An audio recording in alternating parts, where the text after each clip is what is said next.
Hello बच्चों, LT classes में आपका स्वागत है। आज हम आपको बताएंगे उत्सर्जन क्या होते हैं और उत्सर्जी पदार्थ क्या होता है, उत्सर्जी अंग कौन से होते हैं और किस उत्सर्जी अंगों के द्वारा किनका किनका उत्सर्जन होता है। ठीक, तो पहले हम जानेंगे उत्सर्जन। जो अपशिष्ट पदार्थ होते हैं, ठीक ना, अवशिष्ट पदार्थों को बाहर निकालने की जो क्रियाएं होती है उसी को हम क्या कहते हैं, उत्सर्जन कहते हैं। अवशिष्ट पदार्थों को बाहर निकालने की क्रिया को क्या कहते हैं, उत्सर्जन कहते हैं। और जो अवशिष्ट पदार्थ जिसके द्वारा बाहर निकलते हैं उसे हम उत्सर्जी अंग कहते हैं। आइए जानते हैं कि अपशिष्ट पदार्थ होते क्या है। तो अपशिष्ट पदार्थ वे पदार्थ होते हैं जिनका हमारे शरीर में कोई कार्य नहीं होता, उसे हम क्या कहते हैं, अपशिष्ट पदार्थ कहते हैं या उत्सर्जी पदार्थ कहते हैं। ठीक ना। तो उत्सर्जी अंग भी होते हैं हमारे शरीर में। 5 प्रकार के उत्सर्जी अंग होते हैं। त्वचा होता है जिसके द्वारा हम देखेंगे पसीना, सीवम और नमक। जैसे आप देखेंगे त्वचा में जो रोम छिद्र होते हैं उनके द्वारा पसीना निकलता है। सीवम क्या होते हैं, आप देखते हैं कि जब रात्रि के समय आप सो जाते हैं, सुबह उठते हैं तो आप नाक के पास यहाँ देखेंगे कुछ तेल टाइप का होता है, वो सीवम कहलाता है। बाकी पसीने के साथ लवण की मात्रा आपको पता होती है। ठीक। फेफड़ा जो होता है वह कार्बन डाइऑक्साइड को और वाष्प को और बलगम को निकालता है। कार्बन डाइऑक्साइड जब आप श्वसन क्रिया करते हैं तो उसमें आप कार्बन डाइऑक्साइड को बाहर छोड़ते हैं, ऑक्सीजन को अंदर लेते हैं। और ये वाष्प क्या होता है, जैसे आप ज्यादा ठंडी पड़ती है, आप दिखाई देता है आपके मुंह से वाष्प की तरह निकलता है ना। और ये बलगम क्या होता है, जब मौसम चेंज होता है, मौसम परिवर्तन होता है तो हमारे फेफड़े में बलगम सा हो जाता है, इससे सांस लेने में समस्या आती है और खांसी भी आती है।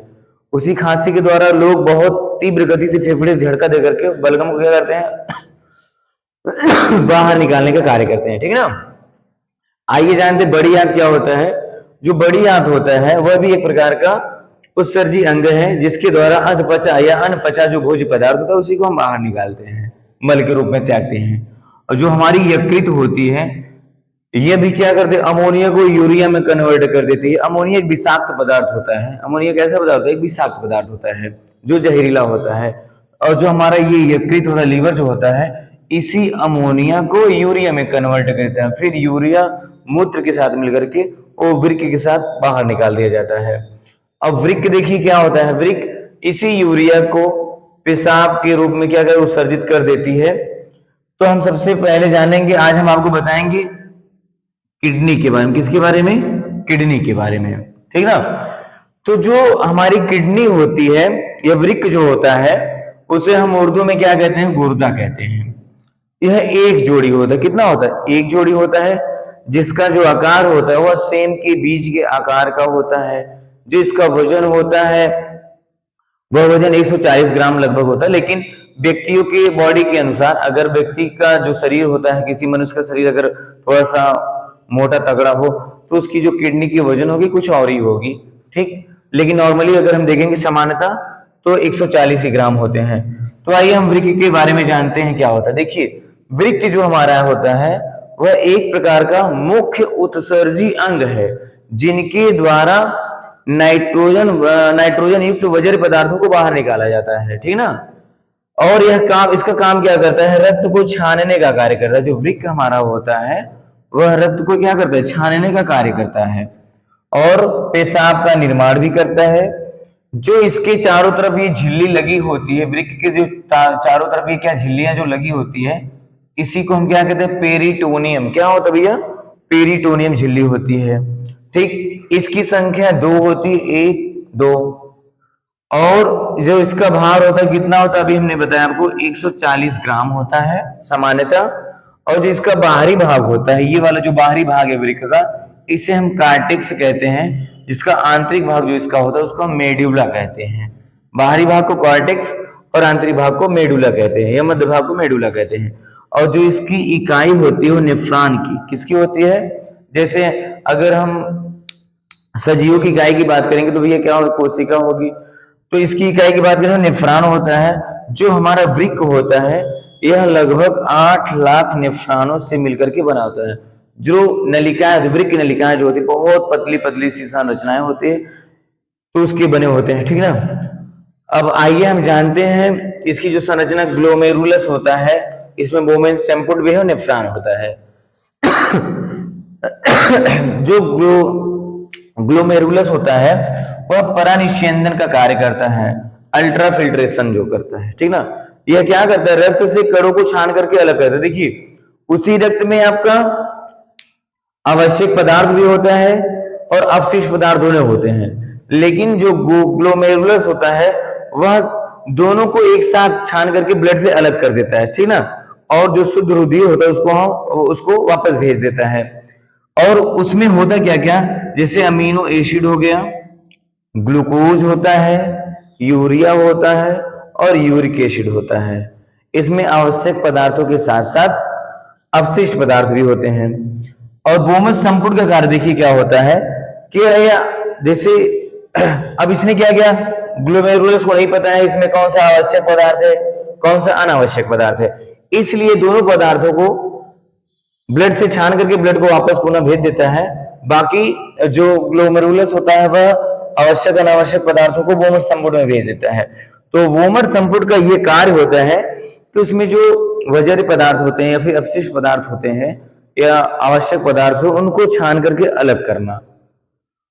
मैंने बताया ग्लोमेरुलस का कार्य क्या होता है, ब्लड से आवश्यक अनावश्यक पदार्थों को छान करके अलग करना, फिर ये भेज देता है वोमर संपुट के पास। वोमर संपुट का काम क्या होता है कि इसमें जो अनावश्यक पदार्थ हैं आवश्यक पदार्थ होते हैं उन्हें छान करके अलग करता है।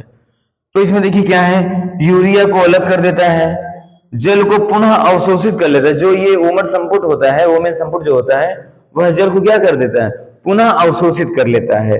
उसके बाद लगभग पर डे अगर मूत्र की बात करते हैं तो 24 घंटे में 1500 मिली मूत्र का निर्माण होता है, ठीक ना। अब हम बात किसकी करें, नेफ्रॉन की बात करेंगे। नेफ्रॉन देखिए क्या होता है, नेफ्रॉन यूरिन का निर्माण करता है जिसे हम पेशाब कहते हैं, और इसमें 95% जल की मात्रा होती है, 2% यूरिया की मात्रा होती है। इसका स्वभाव क्या होता है, अम्लीय होता है। मूत्र का स्वभाव क्या होता है, अम्लीय होता है। और मूत्र का रंग आप कभी कभी देखते हैं पीला होता है। तो जब आप कम पानी पिएंगे तो ऑटोमेटिकली उसका रंग जो है पीला हो जाता है। इसका कारण ये होता है, इसमें यूरोक्रोम के कारण मूत्र का रंग क्या होता है, पीला होता है। और गंध किसके कारण, अमोनिया कारण होता है। इसका पीएच मान 4.8 होता है। मूत्र का पीएच मान कितना होता है, 4.8। गंध अमोनिया कारण क्या होता है, देखिए कभी कभी हम देखते हैं कि आप कहीं पे पेशाब किए हो तो वहां पे तुरंत बदबू नहीं आएगा, लेकिन आप 2 से 3 घंटे के बाद अगर वहां आप जाएंगे तो आप देखेंगे कि उसमें गंध उत्पन्न हो जाता है। तो गंध उत्पन्न होने का कारण क्या होता है, ये अमोनिया होता है। क्या होता है, अमोनिया। और वृक्क हमारा, ये आप इसकी संरचना देख लीजिए, ये इसमें मूत्र वाहिनियां होती है, मूत्राशय जो होता है एक थैली, यूरेथ्रा जो होता है एक मार्ग होता है जो इसके द्वारा मूत्र को बाहर निकाला जाता है, ठीक ना। कार्टेक्स का हमने वर्क बता ही दिया, मेडुला का बता दिया फंक्शन। और ये वृक्क दो जोड़े होते हैं। अधिवृक्क देखिए यहाँ पे वृक्क के ऊपर अधिवृक्क ग्रंथियां लगी होती है जिसे हम एड्रिनल ग्लैंड के नाम से जानते हैं, ठीक ना। इसके एड्रिनल ग्लैंड से हार्मोन का स्राव होता है जिसमें भूख का कम लगना, प्यास का, ये सारी समस्या उत्पन्न होती है। बाकी इसको हम बाद में बताएंगे, लेकिन फिलहाल अभी आप क्या इस वृक्क के बारे में देख लीजिए। पूरा वृक्क का यहाँ पे है, आप इसको एक बार इसकी शॉट ले लीजिए, फिर मैं आपको दोबारा बताता हूं। आप लोगों ने स्क्रीन शॉट ले लिया, आगे देखिए कि वृक्क की बीमारियां क्या क्या होती हैं। देखिए स्टोन, जिसको हम पथरी नाम से जानते हैं, स्टोन जो होता है वह कैल्शियम ऑक्सीलेज, क्या भैया, कैल्शियम ऑक्सीलेज के कारण स्टोन या पथरी हो जाती है, ठीक ना। दूसरा क्या है, यूरेनिया, जो अमोनिया की मात्रा बढ़ने पर यह भी एक बीमारी होती है, ठीक ना। तीसरा क्या, गाउट, जिसे हम गठिया नामक रोग के नाम से जानते हैं। इसमें यूरिक एसिड जब बढ़ जाता है तो जो जहां जहां संधियां होती है, जहां जहां जोड़ होते हैं, गांठें जहां होती है, वहां पर यूरिक एसिड जाकर के जम जाता है, जिसके जमने के कारण अगर आप कोई कार्य करते हैं या फिर बहुत टाइम तक आप बैठ गए हो या आप हाथ एक साइड ऐसे करके किए पड़े हो तो कुछ समय के बाद जो यूरिक एसिड होता है वहां जमने के कारण आप देखेंगे कोई बुजुर्ग या वृद्ध महिला या पुरुष होते हैं, उन्हें उठने में समस्याएं होती है। ये कारण क्या होता है? गठिया नामक रोग हो जाने के कारण ऐसा होता है, ठीक ना। तो गठिया नामक रोग होगा कैसे? यूरिक एसिड की मात्रा बढ़ जाने से गठिया नामक रोग हो जाता है। दूसरा कि किडनी खराब जो होता है, अगर मान लीजिए किसी की किडनी खराब हो गई है तो उसका ट्रांसप्लांट जो होता है वो 48 घंटे के भीतर होता है। मान लीजिए कोई व्यक्ति की मृत्यु हो गई है तो उसका ऑपरेशन करके उसका वृक्क ट्रांसप्लांट करना होगा, तो जो रोगी व्यक्ति होगा उसमें आसानी से कर, लेकिन ऐसे नहीं होता, उसमें ब्लड का मिलना भी होता है। और आ जाइए यहाँ देखते भैया क्या मुख्य उत्सर्जी पदार्थ जो जीव जंतु होते हैं वह किन किन पदार्थों का उत्सर्जन करते हैं। तो आइए हम यहाँ देखते हैं मुख्य उत्सर्जी पदार्थ होता है जो पादप या पेड़ पौधे होते हैं, लाशा या गोंद का, किसका उत्सर्जन करते हैं? लाशा या गोंद का उत्सर्जन करते हैं। और यहाँ है यूरोटेलिक। यूरोटेलिक का मतलब जो जीव जंतु यूरिया का उत्सर्जन करते हैं उसे हम क्या कहते हैं? यूरोटेलिक कहते हैं। जैसे स्तनधारी मानव और पशु, ठीक ना, तो चाहे वो मानव हो या पशु हो ये यूरोटेलिक कहलाते हैं, ठीक ना। अब यूरिकोटेलिक देखिए एक है। यूरिकोटेलिक का मतलब जो यूरिक एसिड का, किसका? जो यूरिक एसिड का उत्सर्जन करते हैं उसे हम यूरिकोटेलिक कहते हैं। जैसे इसमें पक्षी हो गए सरीसृप। सरीसृप का मतलब रेप्टाइल जो रेंगने वाले जीव होते हैं, जैसे सांप हो गए, छिपकली हो गई, ठीक है ना। ये सब जो जीव होते हैं वो किसका उत्सर्जन करते हैं? यूरिक एसिड का। और अमीनोटेलिक देखिए क्या है? जो अमोनिया का उत्सर्जन करते हैं उसे अमीनोटेलिक कहते हैं। तो इसमें क्या होती है? मछली होती है और कीट होते हैं। क्या होते हैं? मछली और कीट। आपने घोंघा देखा होगा, सीपी पालन भी आपने जाना होगा। तो सीपी पालन जो होता है वो बड़े बड़े ऐसे बना दिए जाते हैं, कंटेनर टाइप के बना दिए जाते हैं। तो जो उनकी नीचे का जो स्तर होता है वह कम क्या होता है? वह उनसे, जैसे मान लीजिए ये है, ठीक ना, ये एक टब की तरह बहुत बड़ा टब है। अब इसमें करते क्या है कि ऐसे करके धागे की तरह इसमें सीपीयू को इसे लगा दिया जाता है। और जो सीपियां होती है अक्सर करके वो किसका उत्सर्जन करेगी? अमोनिया का उत्सर्जन करेंगी। तो इनकी हाइट से 2-3 फुट ऊपर ही इन्हें रखा जाता है ताकि वो अमोनिया का उत्सर्जन करे तो उसके आधार वाले भाग पर ऐसे पूरी तरीके से जम जाए। क्योंकि अगर ये नीचे तक होगी तो सीपियां इसे फिर पुनः खा भी सकती हैं, ठीक है ना, इसलिए ऐसे किया जाता है।